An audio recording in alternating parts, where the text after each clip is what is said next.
Good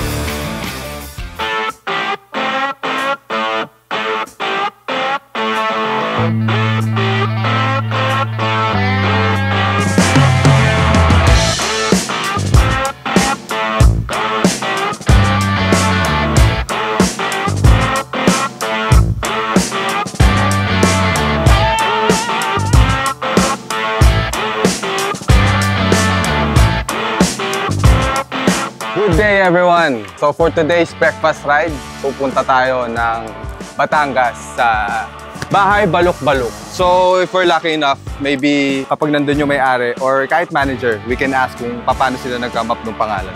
And sabi ng mga riders na mga nakapunta doon, maganda yung view. So from here sa Moto Market Eton Santa Rosa, samahan nyo kami for another masayang breakfast ride.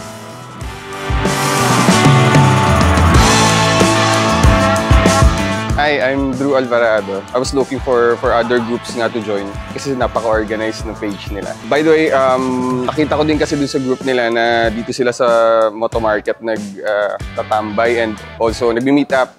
Ay malapit lang sa amin, dito lang ako sa May Silang. Kaya ako din sumali sa Moto Republic kasi syempre I was looking for yung group as parang brotherhood na din at saka yung camaraderie ng bawat isa. Sa ride, syempre yung enthusiast namin sa motorcycle, yun din yung gusto ko i-share or makakuha din ako ng other informations from other brands din, not just for specific brand of motorcycle. Kaya ako sumali. Yung sasama sa napakasayang Mataas na Kahoy ride. Moto Market meet up, yung mauna sa Moto Market dito, yung mahuli dun sa Pampanga.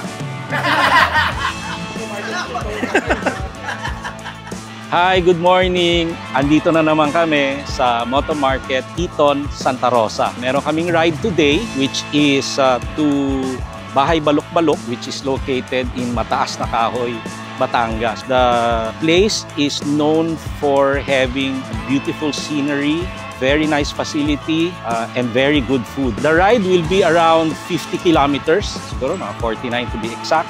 And then as I mentioned earlier, it's also known for their good food. So we're really looking forward to going there. Thank you. Mga taga-Senay, magpakulat po!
Hindi siya matarik, hindi rin siya pababa, at saka hindi rin siya mabuhangin. Joke lang, medyo hindi siya beginner friendly. Pero kaya naman, kaya. Yung papasok niya medyo liblib talaga. And ayun nga, like I said, maraming matarik na daanan.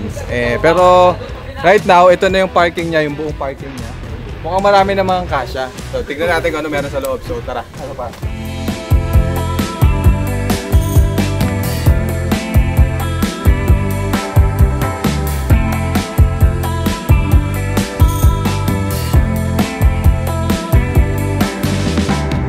Hi, mabuhay. I'm Luis Robles, Captain Waiter at Eco Hotels Philippines. Bahay Balok-Balok Restaurant start from 2017. Dati po siyang family resort and nabili lang po siya ng bago pong owner at sobrang creative po ng owner po nito kasi mas pinaganda po siya at mas pinalawak. Kaya po siya tinawag na Balok-Balok. Noong unang panahon daw po, lubak-lubak daw po yung daan po dito sa pababa. Kaya po, pag binaligtad nyo po yung lubak, yun po yung balok-balok. Welcome po lahat dito, lahat po ng bikers, family, couples. Meron po kaming page po sa Facebook na para po sa reservation.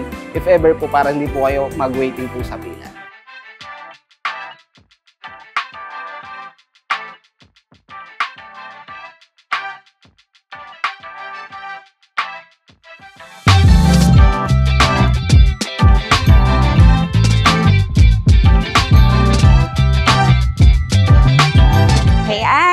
Malabanan, hello sa inyo. Nandito kami ngayon sa Bahay Balok-Balok Restaurant. So, medyo sa pagmumotor, medyo challenging lang ng konti papunta, pababa at possibly paalis din. Sa food nila, okay naman kumain ako ng champorado. So, worth it naman yung lasa. May dilis sila sa ibabaw. And nasa sayo na kung paano mo siya titimplahin. So, in-invite ko kayo na maganda yung ambience dito. Maganda, malamig, presko, maganda yung view. Kita-kita nyo yung overlooking dito ng Taal. Kami, ng husband ko, ito yung hobby namin, mag-motor. So, ito yung bonding namin pagka may mga rides yung Motor Republic. Nagjo-join kami mag-asawa.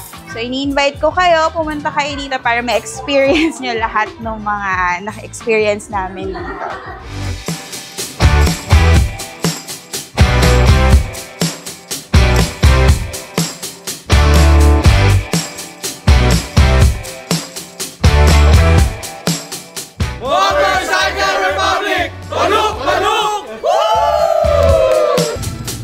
Yung kasabihan na difficult road leads to beautiful places.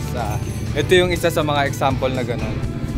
Though I won't recommend this sa mga newbie riders, pero I would recommend it sa mga riders na gustong makakita ng magandang view at makapag-relax. So, ayun, see you sa next ride natin.